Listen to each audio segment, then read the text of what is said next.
आइए साहब, हम लोग फिर बात करें।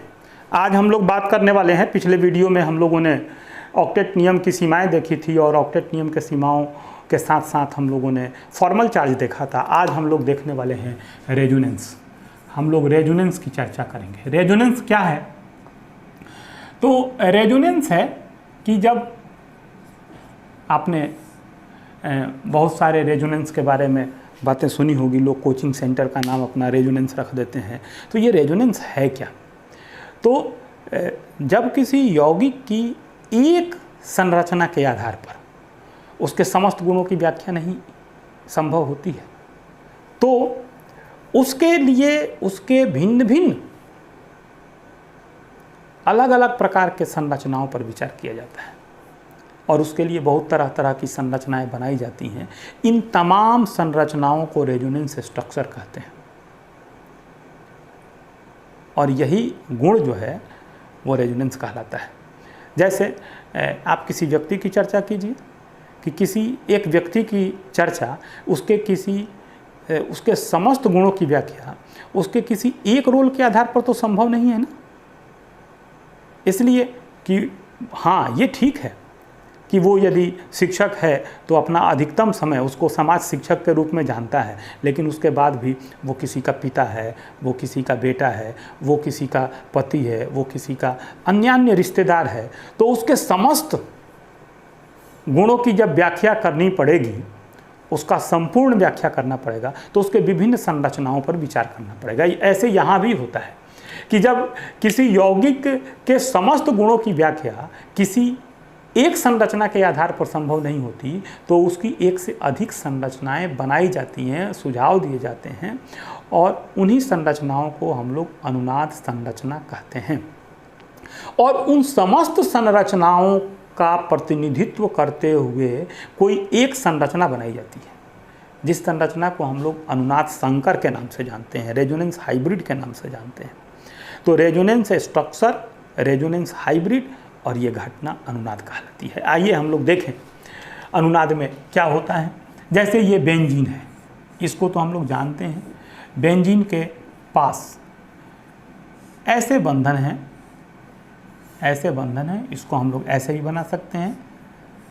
ये कार्बन है, ये कार्बन है, ये डबल बॉन्ड है, ये डबल बॉन्ड है, ये हाइड्रोजन है।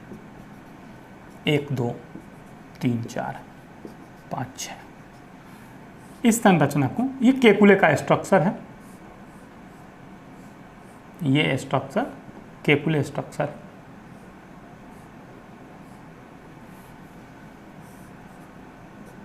ये दोनों संरचनाएं केकुले की हैं।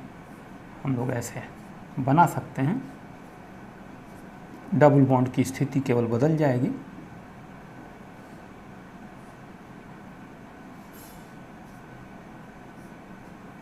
डबल बॉन्ड की स्थिति बदल गई। तो ये दोनों स्ट्रक्चर जो है, ये स्ट्रक्चर और ये स्ट्रक्चर दोनों रेजोनेंस स्ट्रक्चर है और इस स्ट्रक्चर को हम लोग केकुले स्ट्रक्चर के नाम से जानते हैं। केकुले स्ट्रक्चर के नाम से जानते हैं। लेकिन इसके बाद, केकुले के बाद और भी सुझाव आए स्ट्रक्चर के, इसलिए कि इन दो संरचनाओं के आधार पर बेंजीन के सभी गुणों की व्याख्या संभव नहीं थी।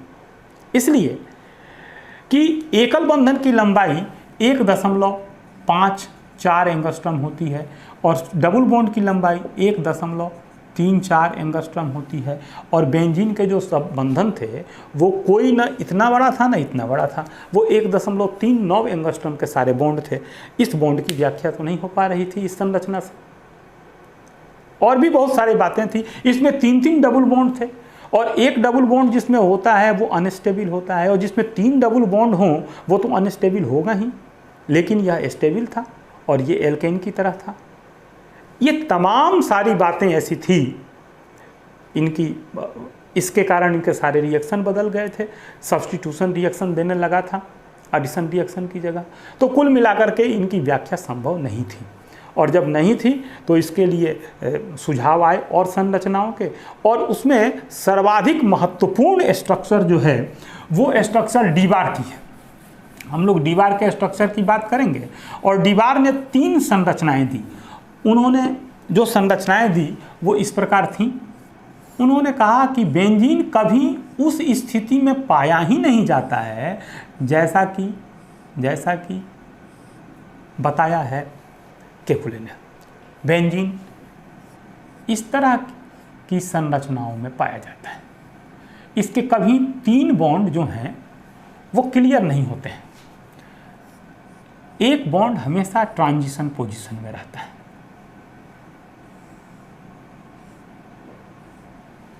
ये स्ट्रक्चर जो है, इस स्ट्रक्चर को हम लोग डीबार स्ट्रक्चर कहते हैं।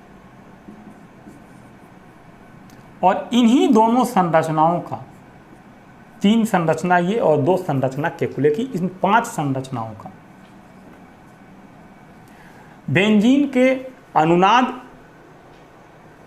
जो संकर है उसमें बहुत बड़ा महत्व है। तो इन 5 संरचनाओं का प्रतिनिधित्व ये संरचना करता है, जिसको हम लोग रेजोनेंस हाइब्रिड कहते हैं। इसके पेट में एक गोला लगाया जाता है। ये गोला बताता है कि डबल बॉन्ड घूम रहा है, वो एक जगह स्थिर नहीं है। इसके आने से बहुत सारे समस्याओं का समाधान हो गया। ये जो संरचना है, इसके आने से ये कन्फर्म हो गया कि ये बंधन चूँकि घूमता रहता है तो बंधन की लंबाई 1.39 एंगस्ट्रॉम। और ड्यू टू रेजोनेंस एनर्जी क्या है, तो जो सबसे स्टेबल रेजोनेंस स्ट्रक्चर है और रेजोनेंस हाइब्रिड है, उन दोनों के बीच ऊर्जा का जो अंतर है उसको रेजोनेंस एनर्जी कहते हैं। और रेजोनेंस एनर्जी के निकलने के कारण, अनुनाद ऊर्जा के निकलने के कारण स्थायी हो जाता है। जिसकी अनुनाद ऊर्जा जितनी अधिक होती है उसकी स्टेबिलिटी उतनी अधिक होती है। तो इसकी स्टेबिलिटी की व्याख्या हो गई, इसके बंधन की लंबाई की व्याख्या हो गई। और जब स्टेबल हो गया तो ये सब्स्टिट्यूशन रिएक्शन देने लगा, तो सब्स्टिट्यूशन रिएक्शन की व्याख्या हो गई। ये तमाम सारी बातों की चर्चा हो गई और इसके गुणों की व्याख्या संभव हो सकी। आइए हम लोग देखें कि ये रेजोनेंस एनर्जी क्या है। तो रेजोनेंस एनर्जी को जब हम लोग लिखना चाहेंगे तो रेजोनेंस एनर्जी की तो परिभाषा मैंने आपको बता दी, लेकिन जब इसको लिखना चाहेंगे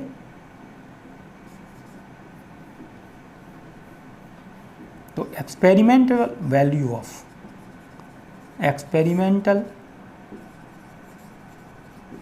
of heat of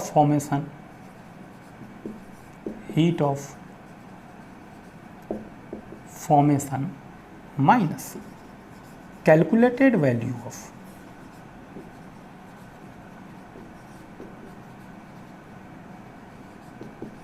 heat of formation। प्रयोगात्मक मान, संभवन ऊष्मा की प्रयोगात्मक मान और संभवन ऊष्मा की कैलकुलेटेड वैल्यू।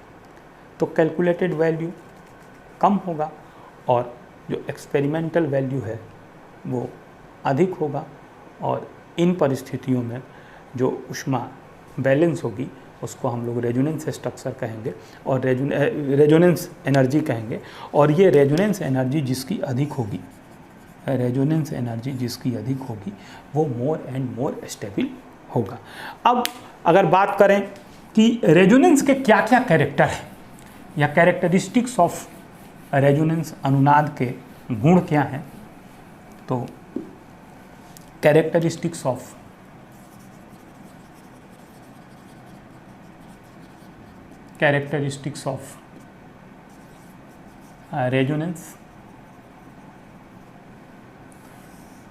रेजोनेंस का पहला कैरेक्टर है कि रेजोनेंस, जितने रेजोनेंस स्ट्रक्चर्स हैं, रेजोनेंस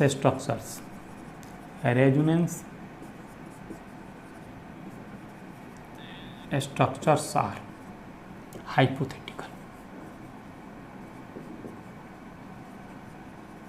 वो सारे रेजोनेंस स्ट्रक्चर काल्पनिक हैं। तो ओरिजिनल स्ट्रक्चर कौन है? तो रेजोनेंस हाइब्रिड जो है वो रेजोनेंस ओरिजिनल स्ट्रक्चर है कंपाउंड का। कौन? Original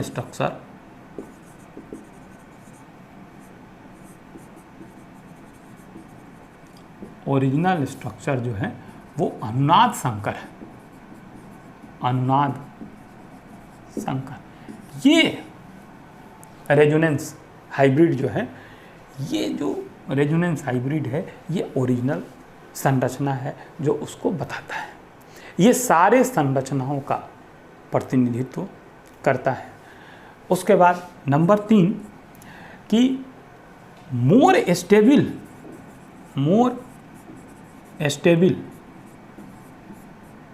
resonance structure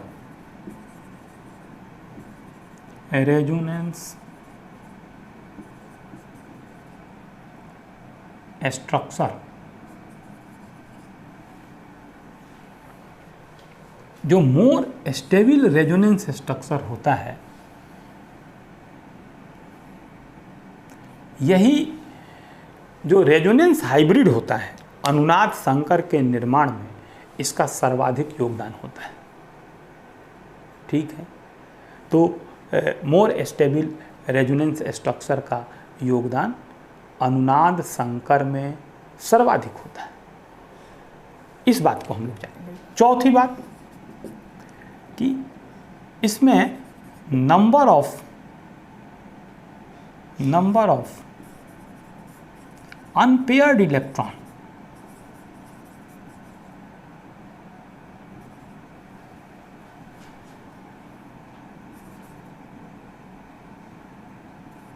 do not change.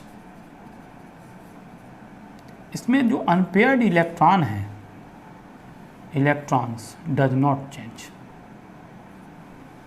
ये चेंज नहीं होते हैं। अनपेयर्ड इलेक्ट्रॉन की संख्या स्टैटिक होती है और बदलती नहीं है। अगली बात,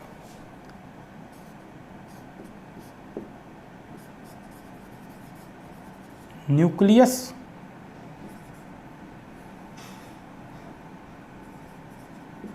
डज नॉट चेंज, इसमें न्यूक्लियस नहीं बदलता है। अगली बात कि वही यौगिक इसको शो करते हैं जिनके स्ट्रक्चर प्लेनर होते हैं। प्लेनर कंपाउंड्स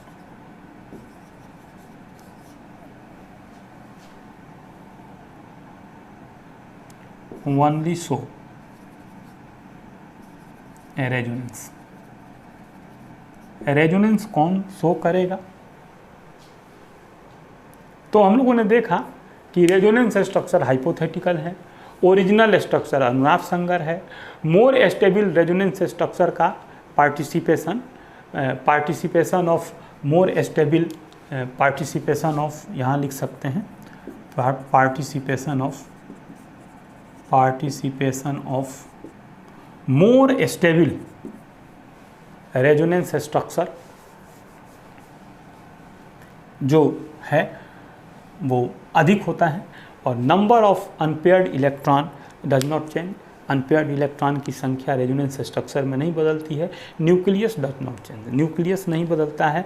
प्लेनर कंपाउंड किसको कहते हैं? जिस कंपाउंड को के सभी परमाणु जो होते हैं वो एक तल में होते हैं। ज़मीन पे रखा जाए तो उसके सभी परमाणु ज़मीन को स्पर्श करें। आप बॉल स्टिक से स्ट्रक्चर बना करके अगर ज़मीन पे रखें तो वो सारे बॉल जो होते हैं वो एक साथ स्पर्श करें यदि एक तल में हो तो उसको हम लोग कहते हैं प्लेनर स्ट्रक्चर। यदि प्लेनर स्ट्रक्चर है तो वो ऐसा करेगा, यानी वो रेजोनेंस प्रदर्शित करेगा।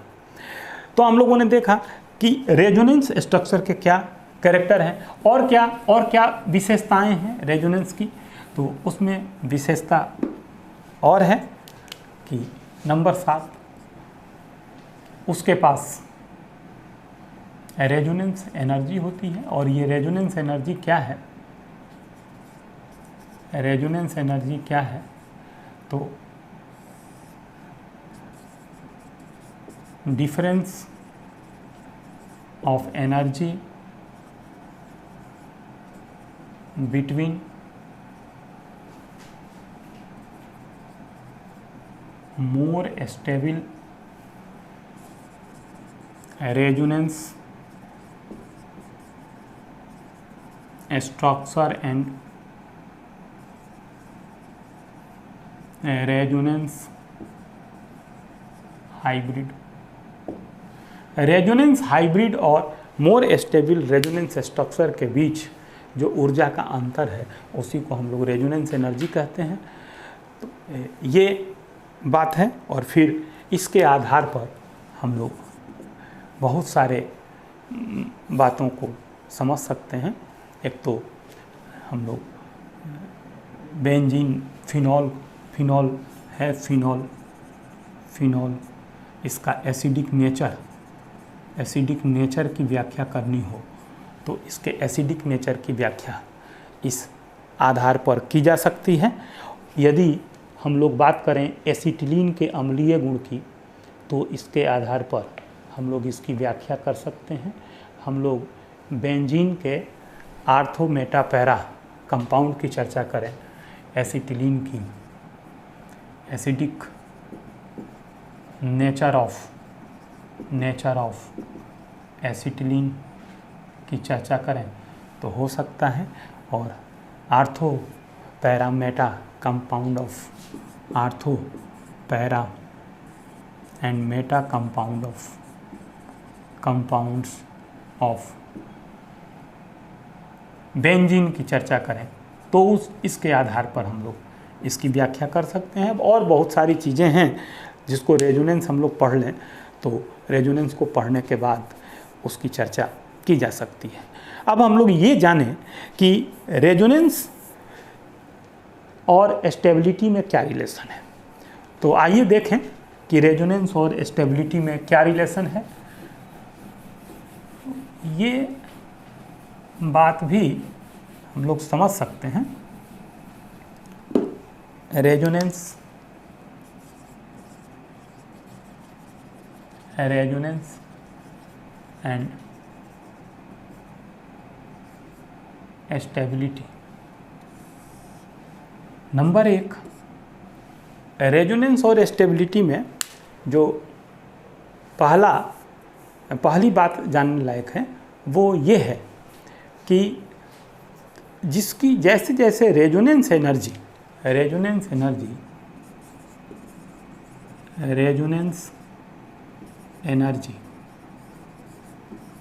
वेरी स्टेबिलिटी, जैसे जैसे रेजोनेंस ऊर्जा बढ़ती है वैसे वैसे स्थायित्व में वृद्धि होती है। दूसरी बात, मोर रेजोनेंस स्ट्रक्चर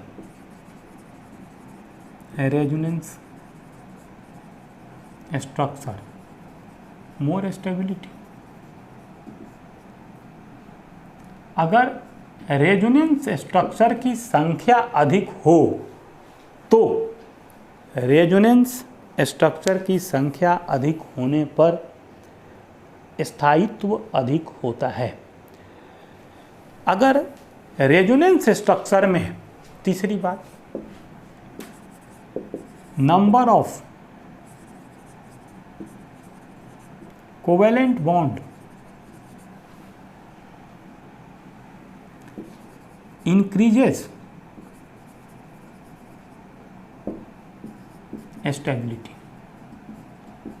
अगर कोवेलेंट बॉन्ड की संख्या अधिक हो रेजोनेंस स्ट्रक्चर में तो भी स्टेबिलिटी बढ़ती है। और स्टेबिलिटी बढ़ती है यदि कोई रेजोनेंस स्ट्रक्चर ऑक्टेट नियम का पालन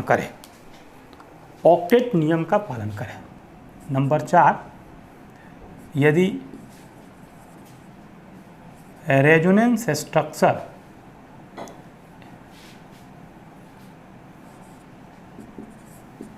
if resonance structure is according to octet rule, then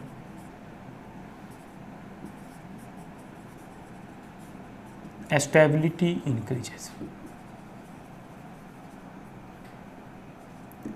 यदि रेजोनेंस स्ट्रक्चर जो हो वो अष्टक नियम के अनुसार हो और अष्टक नियम को पूरा करता हो, तो इसका अर्थ है कि उसकी स्टेबिलिटी बढ़ेगी। तो स्टेबिलिटी का रेजोनेंस के साथ क्या रिलेशन है, इसकी हम लोगों ने चर्चा की। बच्चों, जैसे जैसे हम लोग और आगे बढ़ेंगे और जहाँ जहाँ रेजोनेंस की बात आएगी वहाँ वहाँ इन बातों को ध्यान में रखना पड़ेगा कि रेजोनेंस क्या है। फिर से सुन लें कि रेजोनेंस जब किसी यौगिक के एक संरचना के आधार पर उसके समस्त गुणों की व्याख्या संभव नहीं होती है तो उसके लिए बहुत सारी संरचनाओं के सुझाव दिए जाते हैं और बनाए जाते हैं। उन तमाम संरचनाओं को हम लोग रेजोनेंस स्ट्रक्चर कहते हैं। उन सभी संरचनाओं का प्रतिनिधित्व करते हुए एक स्ट्रक्चर बनाया जाता है जो उन सभी का नेता होता है। उस स्ट्रक्चर को हम लोग रेजोनेंस हाइब्रिड कहते हैं।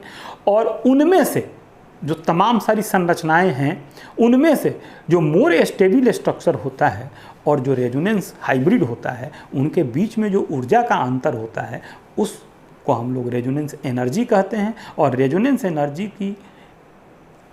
एनर्जी का मान जैसे जैसे बड़ा होता है यौगिक में स्टेबिलिटी वैसे वैसे बढ़ता है। इन तमाम सारे बातों को हम लोगों ने समझा है। उसके बाद हम लोगों ने बेंजीन का स्ट्रक्चर भी देखा है उदाहरण के लिए।